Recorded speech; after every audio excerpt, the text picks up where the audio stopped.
Welcome to Talking Business, a podcast produced in Melbourne, Australia. The podcast is available on the Acast site, my own website, the Apple Podcast Store, or wherever you go to get your podcasts. Or you can get it at the Business Acumen website at www.businessacumen.biz. For the most exclusive access to leading economists and business leaders from around the world, subscribe to Talking Business on the Apple Podcast Store or on my website, leongettler.com. I am Leon Gettler. My job is to review and monitor the week's news in business, finance and economics. I bring it all to you every week. This is episode number 34 in our series for 2022, and today's date is Friday, September the 23rd. First, I'll be talking to Damien Andreasen, ANZ Country Manager for HiBob, the company behind Bob the HR platform, transforming how organisations operate in the modern world of work today. He'll talk about HiBob's mission and vision and what it means for Australian business. And I'll be talking to Indeed economist Callum Pickering about the latest jobs figures. But now let's talk to Damien Andreasen. Damien, how does HiBob work as a people management platform? Leon, HiBob's a modern people management platform. I think what differs between HiBob and the rest of the market and the vendors in the market is that HiBob's been specifically designed to be an HRIS platform that all employees can benefit from. Traditionally, most HRIS are built as HR tools, specifically for HR teams. So in the modern world of work, where you've got employees who are working remotely, globally, fast-scaling businesses, the ability for all employees to benefit from a single platform where they can connect, communicate, be attached to the mission, the vision, the values, and be recognised is a huge difference between how traditional HRIS models have been built and the purpose. So we're very much aligned for modern organisations that are scaling rapidly and traditionally in multiple countries and moving very quickly. So basically you're dealing with multinationals. Look, it's a range, right? And I think one of the things that's great about HiBob is that we've got a very large addressable market. We will work with companies that are 50 and scaling quickly, 50 employees, I should say, all the way through to 5,000 and 6,000 employees.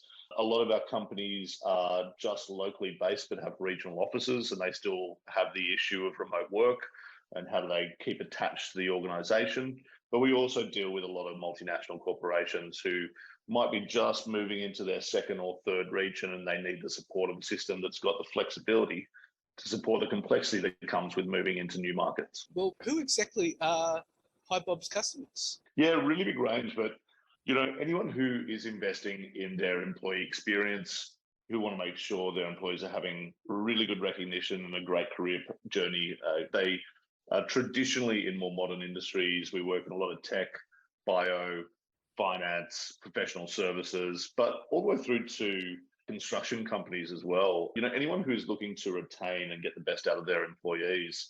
And as we've moved into the APJ market over the past 12 months, we've partnered with around 150 different clients. They include the likes of PEXA, OES, hipages, Airtasker, a lot of the household tech names that we know well in Australia and beyond. But what challenges would these organisations face? I think if you get to the hub of why people use a people management platform or an HRIS, it's, traditionally they have a single source of truth, right? So if you think about what a lot of companies are dealing with, it's either a very SMB solution that doesn't really scale with complexity, or it's spreadsheets. And we all know what working with data on spreadsheets is like, right? So organizations want a single source of truth across their organization and employee data. And this is everything from professional information like title, tenure, salary, location, all the way through to more personalized information. What are your hobbies? What are your superpowers? What are things that you like? And the partners that we work with want a real view of their teams and their employees. And this allows them to work in more detail with these employees, right? So you've got these single source of truth. You've got the ability to pull organizational charts, do workforce planning for the future. You've got talent modules, which allow you to do one-on-ones, set goals, OKRs, do employee life cycle surveys, see trends up and down in terms of the engagement and happiness of the employee base, and also do compensation planning. So it's really, HiBob's very much an end-to-end people management platform, and we can take you from hire to retire. So, it's a long way from Excel spreadsheets. Correct. Yeah. Look, you'd be amazed at how many organizations have grown at such a rapid scale and pace that they just haven't put the systems in to help them grow in the way that they need to. And, we can talk to a 50-employee company that's using spreadsheets, and that's not a particular surprise. But there's also plenty of companies out there with 500, 2,000, 5,000 employees that are still largely operating, especially for compensation and talent management, on spreadsheets. And, that's difficult to get a single source of truth across what's actually happening in your organization. How long's HowlBob been operating? It's our 7th year this year. We've partnered in that time with around 3,000 customers globally, and we operate in around 100 different countries. Originally founded in Israel, but commercially headquartered out of the US. So we now operate across a number of different regions. We're across Europe, DACH, we're entering into Asia, ANZ, the US, UK. And so, the company's just gone from strength to strength over the last 7 years with consistent triple-digit growth, which is really propelling us into these new regions. And I think one of the exciting things about HighBob is the customer demand usually leads us into the new regions.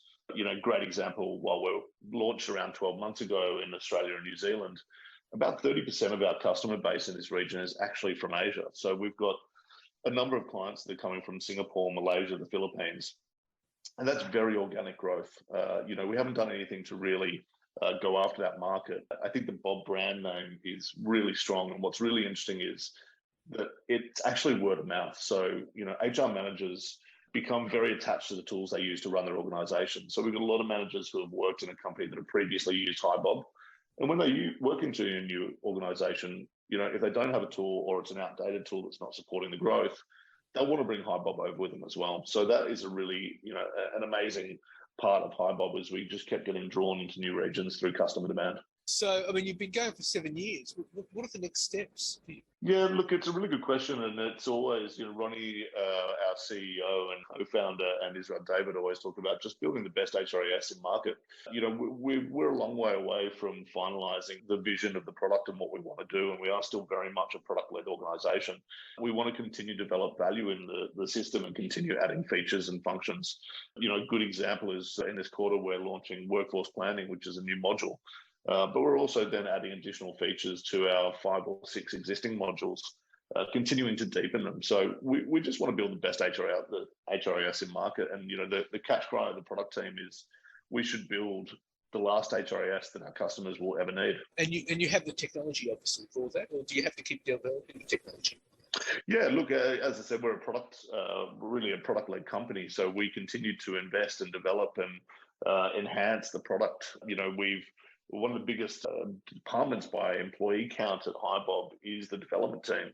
And we continue to grow that team with ambitions of doubling it over the next 12 to 24 months. Right. So what are your growth plans? I think, we recently completed a $150 million Series D round. And, 10 months earlier, we completed our Series C, which was also another $150 million. And I think these capital raises are fantastic if we talk about them in the right way. And that's because the money is there to invest in the product, the people, and regional growth. So, the real focus for us is not to do anything outside of what we've already been doing, which is strengthen the product, move into markets where there's demand, and invest in our people and our team so that we can also support our customers in the best way possible. So these funding is very much about the growth of the company, these funds. Absolutely. We've got fantastic investors, General Atlantic, Bessemer Ventures, and Seek Investments locally as well. And when you get this kind of funding, it's because you're doing something right. And I think we're doubling down on the strategy. I don't think we're departing from our original strategy, which is just to build the best HRIS in market for mid-market organizations and then continue to expand into new regions. As I said, the organic demand for us in Singapore and beyond into Asia is certainly there. And that's something that we're exploring at the moment for, 2023 is what are we doing in these markets? Are we moving into them? We're establishing teams, partnerships, and that funding just helps us to fuel that growth and that expansion. Okay, so obviously Singapore and Southeast Asia are huge growth markets. Yeah, we believe so. And again, based on the organic demand that we've already seen from those markets, it is a competitive space. There's lots of HRS players out there. There's a lot of legacy systems. There's a lot of new systems popping up. But again, I think that the biggest thing for us is we can continue to get that customer advocacy.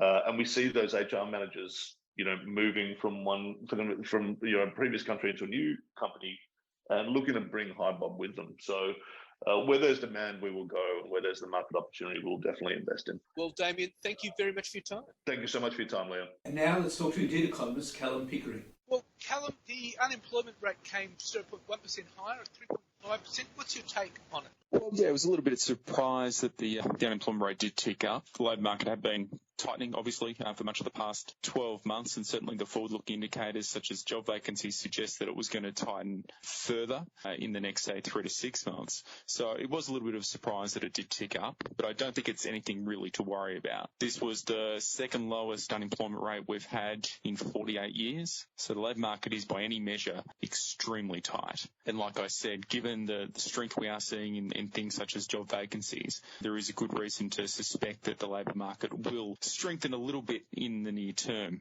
despite the concerns we obviously have around high inflation and rising interest rates. What happened to the participation rate? That was up? Yeah, the participation rate bounced back up to 66.6% from 66.4%. So that was a good result. And that was one of the reasons why employment was able to jump by 33,500 people, and yet the unemployment rate managed to increase. So it is one of those situations where higher participation sort of absorbs the employment increase, and then you get this bump in the unemployment rate as well. And that's another reason why we shouldn't be too concerned about the fact that the unemployment rate jumped to 3.5%. If we cast our mind back a month ago, one of the reasons the unemployment rate got down to 3.4% in the first place was because the participation rate actually fell in July. So it was sort of the opposite situation last month than it was this month. And so we have had a bit of fluctuation there with the participation rate, which has sort of been driving the unemployment rate up and down a little bit. If you sort of group those 2 months together, you get a sense that the labour market's probably stabilised a little bit with the unemployment rate at about 3.5%, which feels about right given everything we know about the labour market, and does confirm that the labour market is still very tight and performing reasonably strongly. Okay, and you're saying that the participation rate might explain why it went up to 3.5%? That's right. Big movements in the participation rate can do some odd things to the unemployment rate, given how these things are calculated. In July, the participation rate fell by 0.4 percentage points, which is a very large move. It partially recovered in August, and it's driving some of those fluctuations we have seen in the unemployment rate over those 2 months. Overall, though, like I said, I think the labour market remains very strong, certainly very tight, and there is cause for optimism with regards to the labour market outlook as well. If Australian businesses are so concerned about inflation and higher interest rates, then surely we would expect them to pull back on their hiring. Well, that's what we would expect to see, and we haven't seen that yet. The number of job vacancies across the country is about 480,000. That's twice as many job vacancies as we had before the pandemic began, which indicates that the businesses are desperate to hire. They desperately want to bring people on board. And traditionally, when job vacancies are high, what we usually see is unemployment rate falling. That's a long-running sort of economic relationship between the two. And that's one of the reasons why I'm pretty optimistic that the labour market is going to tighten a little bit further over, say, the next 3 to 6 months, because businesses are looking to fill those roles. It's going to bring people on board. That's going to bring the number of unemployed people down. It's probably likely to pull some additional people into the workforce itself, which could also boost participation. But it's very hard to see the labour market deteriorating meaningfully in the near term while there are so many jobs out there looking to be filled. Surely you would suggest that the upward momentum in the labour market has slowed. Would that be right? Well, I think that's a reasonable conclusion. We've seen extremely strong employment growth over the course of this year. Employment overall is up 290,000 people so far in 2022. That'd be a great outcome for a full year, let alone an 8-month period. Full-time employment's up 332,000 over the same period, so it's been even stronger. So we have seen incredible gains over the course of 2022, but gains going forward are going to be a lot harder to achieve. And that's just naturally what happens when the unemployment rate gets down to near half-century lows. Pushing into that low 3% range, even into the high 2% range, is going to be really difficult because it becomes more challenging to fill a lot of the roles you're looking to fill. So while businesses certainly want to bring on more people, it's going to become more difficult to find the right types of people. This suggests two things. One, the economy might be bottoming out, and secondly, it might reflect immigration starting to rise. Would that be right? Well, immigration is certainly one thing to keep an eye on. Obviously, the federal government at the recent Jobs Summit announced that they were going to increase the cap on permanent migration, which could provide a little bit of relief for a lot of businesses that are struggling to fill some roles, particularly those roles that require, a high level of skill. So that could certainly come on board.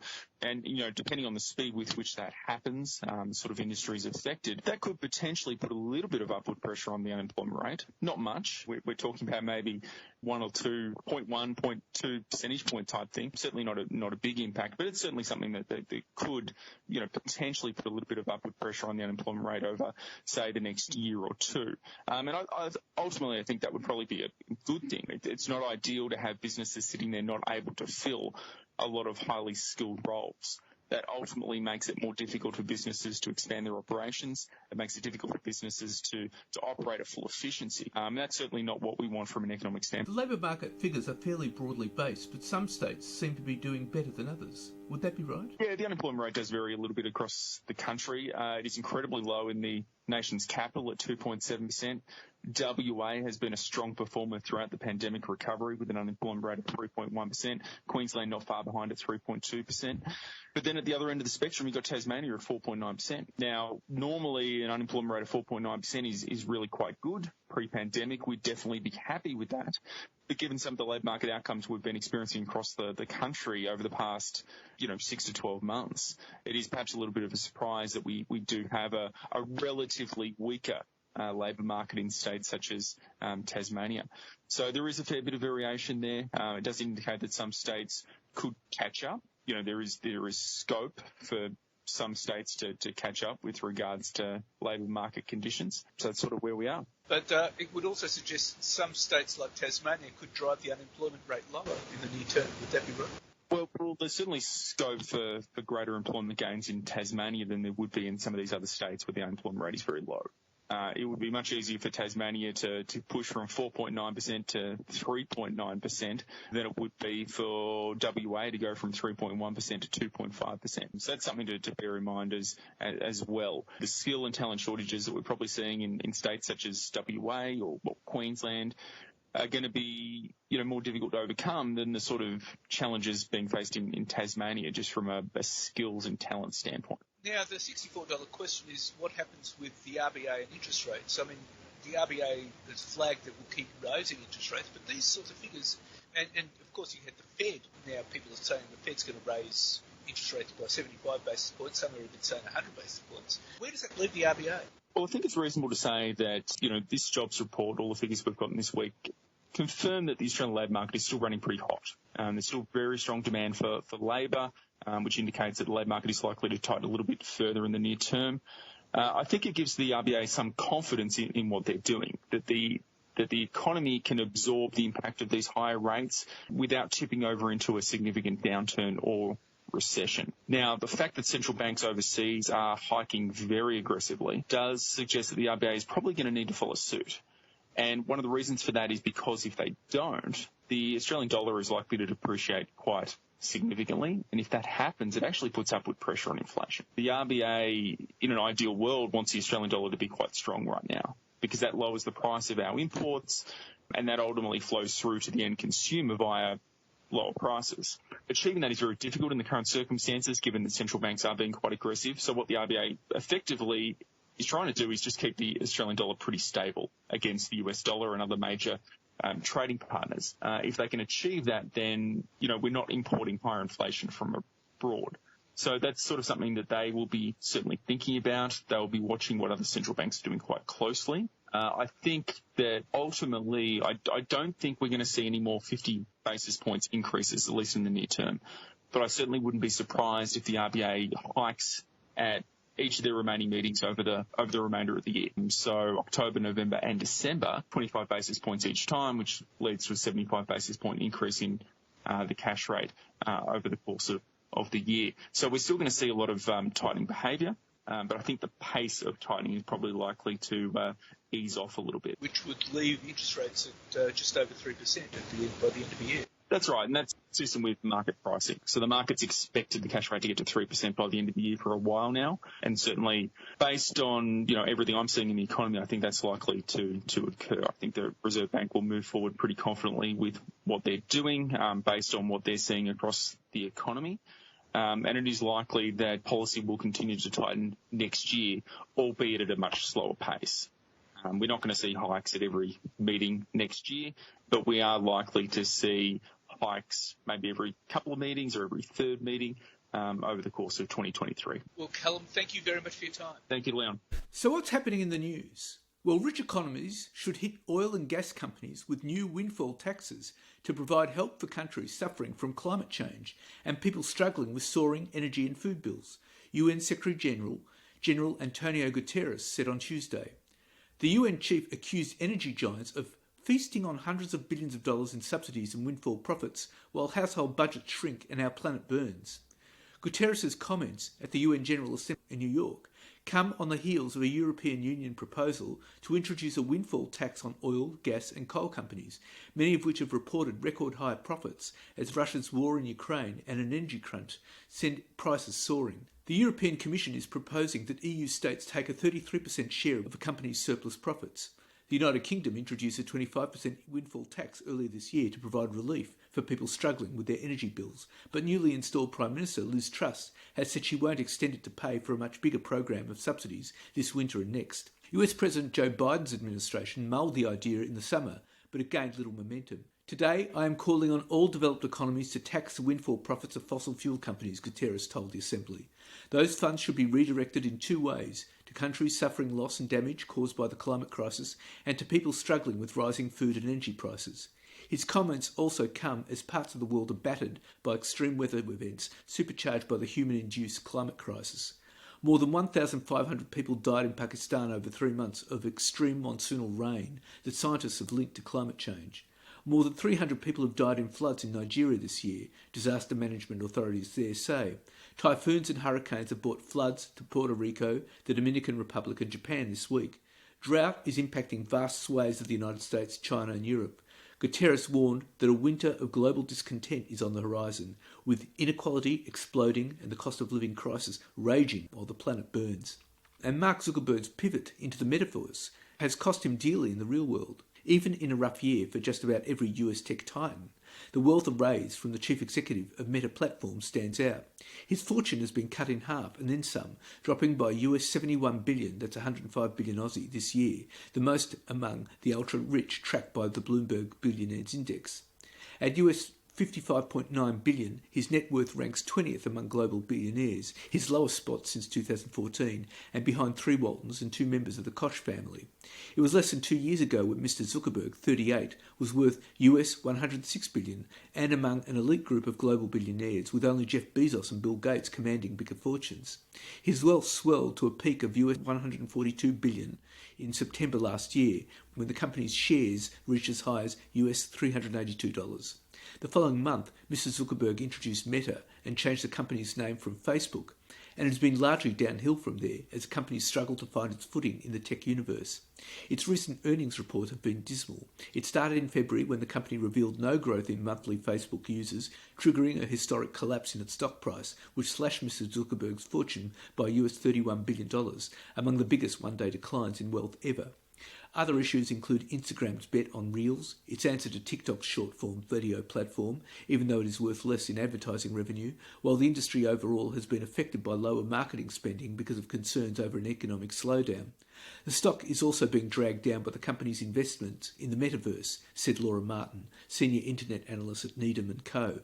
Mr. Zuckerberg said he expected the project would lose significant amounts of money in the next 3 to 5 years. And central banks are intent on driving the world economy perilously close to a recession. Late to see the worst inflation in 4 decades coming and then slow to crack down on it, the Federal Reserve and its peers around the globe now make no secret about their determination to win the fight against soaring prices, even at the cost of seeing their economies expand more slowly or even shrink. About 90 central banks have raised interest rates this year, and half of them have hiked by at least 75 basis points in one shot. Many did so more than once, in what Bank of America Corp chief economist Ethan Harris labels a competition to see who can hike faster.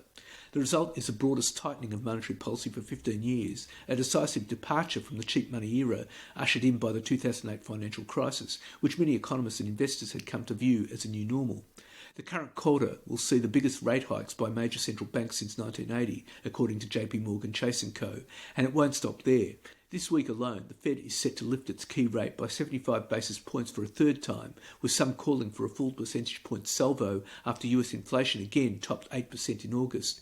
The Bank of England is projected to boost its benchmark by 50 basis points, and hikes are also expected in Indonesia, Norway, the Philippines, Sweden and Switzerland, among others. As they slam on the brakes, policymakers are starting to lace their language with gloom, in a public acknowledgement that the higher they raise rates to quell inflation, the bigger the risk they harm growth and employment. There's little doubt that monetary policy will hurt. The question is how much. Analysts at BlackRock Inc. reckon that bringing inflation back to the Fed's 2% goal would mean a deep recession and 3 million more unemployed, and hitting the ECB's target would require an even bigger contraction. Adding to the uncertainty is the lag before rate hikes affect the economy, in addition to the makeup of today's inflation, much of which stems from energy and other supply shocks central bankers can't control. Last week's higher-than-expected US inflation number for August sent the stock market into its steepest dive in more than 2 years, driven by bets on tighter Fed policy. Billionaire hedge fund manager Ray Dalio sees the prospect of a slump of more than 20% on equity markets as rates continue to rise. And a synchronised economic rebound from the pandemic is set to become a synchronised slowdown, as surging inflation sets a speed limit for many countries, requiring aggressive rate hikes, while Europe's energy crisis and China's repeated COVID-19 lockdowns are also major obstacles to growth. Advanced economies are set to shrink next year, despite some signs of resilience, according to Barclays. The next few quarters are likely to be very challenging for the global economy, but much of the bad news now seems to be out of the way, reducing the chance of new downside tail risks, says Barclays Global Chairman of Research, Ajay Rajadhyaksha. He remains bearish on risk assets and overweight longer fixed income over global equities. Before key central banks meeting this week, expected to see further aggressive interest rate hikes announced in the US and Britain, he warns that high inflation and tight labour markets will prompt more rate hikes in advanced economies through 2022, and Russia's suspension of gas flows to Europe, combined with interest rate hikes, to trigger a deep recession in early 2023. And the Reserve Bank will tip the Australian economy into a recession and cause a material downturn in property prices if it lifts rates aggressively as markets expect, Barrenjoey Chief Economist Joe Masters says. The RBA has lifted rates by 2.25 percentage points since May, and markets expect the cash rate to reach 3.3% by the end of the year, before peaking at 3.9% in April next year. RBA Governor Philip Lowe said last week there was a narrow path to a soft landing for the Australian economy, which would be difficult to stay on if global economic conditions deteriorated. Ms Masters said on Monday the central bank will cause a recession if it raises rates as aggressively as markets expect. And the Reserve Bank has warned that rising interest rates will impact both home prices and construction activity, but it does not expect this to affect the overall financial system. The rapid series of rate hikes this year suggests an at least 15% slump in house prices, RBA head of domestic markets Jonathan Kearns said. And a massive jump in insurance premiums is pushing up the cost of living for ordinary Australians, but the higher premiums are not translating into bigger profits for insurers because heavy rains have blown out their costs, new research has revealed. Decision Inc. analysed data from the Australian Prudential Regulation Authority and the Bureau of Meteorology and found a correlation between an increase in above-average rainfall and an increase in gross written premiums from insurers. The data showed that gross premiums have increased from $8.3 billion in 2019 to $10.4 billion last year, in line with rainfall increasing from 102,000 millimetres in 2019 to 172,000 millimetres last year. Far from insurers profiting from higher premiums, the profitability of the general insurance segment declined during the period thanks to an increasing prevalence of catastrophes. The sector recovered from a $144 million loss at the height of the pandemic in 2020 to end last year $140 million in the black. But for this calendar year to date, the industry is back in the red to the tune of $11 million, the research found. The data showed that paid claims have increased from 1,901 in 2017 to 4,801 in 2020 and 4,509 last year. Aidan Heek, Chief Executive Decision Inc. Australia, said the need for insurers to manage their own risks was creating a big gap between the volume of premiums and their profits. And billionaire Andrew Forrest's Fortescue Metals will spend US $6.2 billion, that's 9.2 billion Aussie, on renewable energy projects to save over $1 billion in costs per year and hit its 2030 net zero emissions target. Mr Forrest travelled to New York to make the announcement at a CEO roundtable as part of US President Joe Biden's First Movers Coalition and the United Nations Global Compact. Mr Forrest said Fortescue's investment would take place between 2024 and 2028 and reduce net operating cost savings for Fortescue of US $818 million per year from 2030 at prevailing market prices for diesel, gas and Australian carbon credits. The company estimates it will create cost savings of US $3 billion by 2030, yielding returns on the new investment by 2034. And iron ore magnate Andrew Forrest has blasted fellow billionaire Elon Musk for dismissing hydrogen as a promising source of green energy, as Fortescue Chairman laid out an ambitious new plan to completely remove fossil fuel from Fortescue's production by 2030. In New York City, to tout his company's new US $6.2 billion investment plan to fully replace diesel and gas with solar and wind energy within 8 years, Mr Forrest took a swipe at Mr Musk's disdain for green hydrogen, whose development Fortescue has advocated and invested heavily in. Mr Forrest, who announced his decarbonisation plan in a closed-door session with the United Nations Secretary-General on Monday, said Mr Musk was a good guy, but as a business model which depends only on batteries and hydro fuel cells harmed that business model. He should get out and ask himself, am I really a climate avenger or just a businessman? If he knocks back hydrogen, then we know he's just in it for a buck, Mr Forrest said. Mr Musk, one of the world's richest men and chief executive of electric car maker Tesla in May, publicly slammed hydrogen fuel cells as the most dumb thing I could possibly imagine for energy storage. And the finance sector union said National Australia Bank staff were unhappy with the meagre pay deal being offered and would start industrial action which has not been taken at the bank for more than 20 years. The bank, which employs 32,000 people, is currently in bargaining discussions with the union as it negotiates a new enterprise agreement for staff. It has offered employees earning less than $100,000 annually a 5% rise in the first year and a 4% rise in the second year. Those earning more than $100,000 have been offered a 4.5% increase followed by 3.5%. As part of NAB's proposal, the annual review of more senior staff would continue to be managed outside the enterprise agreement as it has been for the past decade. The union says this means about 60% of the workforce would have no certainty of a pay increase. The company has also proposed an extra week of paid leave each year, dubbed U-Leave, for employees who have met their requirements for annual leave, rostered days off and long service leave within a financial year. The union wants a 6% pay rise for all employees and argued that its members, including those in very senior roles, were unhappy with the position put forward by NAB because it represents a pay cut in real terms for employees and does not keep pace with inflation. In July, Federal Treasurer Jim Chalmers said he expected inflation would peak at an annual rate of 7.75% by the December quarter of 2020 and fall gradually, allowing wage growth to begin providing workers with real salary increases by 2023-24 fiscal year. And Albemarle boss Kent Masters says it will be hard for Australia to make the leap from mining key ingredients to making batteries for electric vehicles. That's despite the company having built one of the world's biggest and most advanced lithium hydroxide plants, estimated to have cost more than $2 billion, at an industrial park south of Perth. The chairman and chief executive of the US-based global battery minerals giant said Australia was coming from a long way behind and faced an uphill battle to make batteries in the absence of a car-making industry. Tesla and Technology Council of Australia Chairman Robin Denholm said last week that Australia was missing out on adding value to its mineral resources and urged the nation to establish infrastructure to manufacture battery cells and electric vehicles. Mr Masters said there was a power struggle going on between car makers and battery makers as demand for electric vehicles accelerated around the world and car makers were having a bigger say in where batteries were being made. Albemarle has a 49% stake alongside China's Tianqi in the world's best operating hard rock lithium mine at Greenbushes in WA's southwest and a 50% share along MinRes in the potentially huge Wadgina mine in Pilbara. And the Albanese government should not reward big polluters by giving them new safeguard mechanism credits that do not equate to a direct environmental improvement, says a company that helped draft Labor's climate policy before the May election. As Energy Minister Chris Bowen's department reviews the safeguard mechanism introduced by the coalition government in 2016, Reputex warned Australia could miss its 2030 targets if carbon credits under the scheme did not reflect real and additional abatement. Under the existing safeguard mechanism, which covered 215 of Australia's biggest polluters who emit more than 100,000 tonnes of carbon each year, facilities have been able to change their baselines and increase their pollution. Labor promised during the federal election to tighten baselines under the safeguard mechanism to give the scheme much-needed teeth and force big polluters to cut their emissions. But the creation of safeguard mechanism credits, or SMCs, first proposed by former Minister Angus Taylor, has some concerns about how they will relate to existing Australian carbon credit units.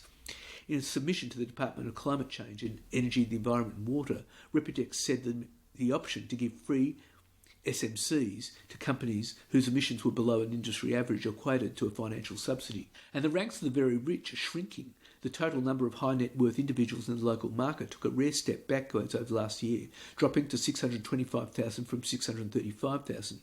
Shocked by mounting losses in the share market, the first priority of high net worth individuals now is to protect their portfolios, though they are increasingly reluctant to take advice from experts. According to the annual investment trends survey of the nation's richest, share market investments remain the biggest exposure, though there are growing interest in new style alternatives and private equity assets are increasingly popular. The survey, produced for the investment platform Premium, found that total assets under control among wealthy investors retraced in line with parallel falls in share markets, bond markets and property in 2022. But high net worth individuals continue to dominate the nation's private wealth with around $2.8 trillion in assets. And the federal court has fined wealth giant AMP $14.6 million for charging 1,500 customers for financial advice they were unable to receive, in a win for the Australian Securities and Investments Commission. Justice Mark Mashinsky ordered AMP to pay the penalty, which represents about 16% of the troubled wealth manager's pre-tax profit for the half year to June 30. The fine was well above expectations, and the $4.6 million penalty, understood to be advocated by AMP, still it fell below the $17.5 million penalty sought by the corporate regulator. ASIC sued AMP in July last year, alleging that its subsidiaries had deducted about $600,000 in advice fees from 1,540 customers' superannuation accounts, even though the company was aware the customers had left the fund and could no longer get access to that advice. The conduct occurred between July 2015 and September 2018, just at the head of the damning Hayne Royal Commission, which found sector-wide instances of charging fees for no service and accused AMP of criminal wrongdoing. The regulator argued that AMP contravened its obligations as a financial services licence holder to act efficiently, honestly and fairly. And almost 2.2 million Australians are millionaires after soaring asset prices pushed another 390,000 adults onto the top rungs of the global wealth ladder, according to a report by Credit Suisse that says Australians are the richest people in the world.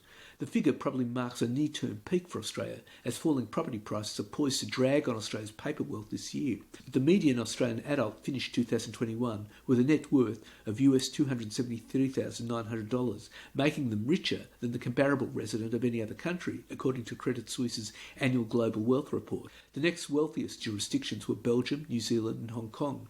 Soaring share and property prices pushed median wealth per Australian adult $28,450 higher in 2021. The only country whose citizens' fortunes rose by more than that was New Zealand, where median wealth jumped by $57,920.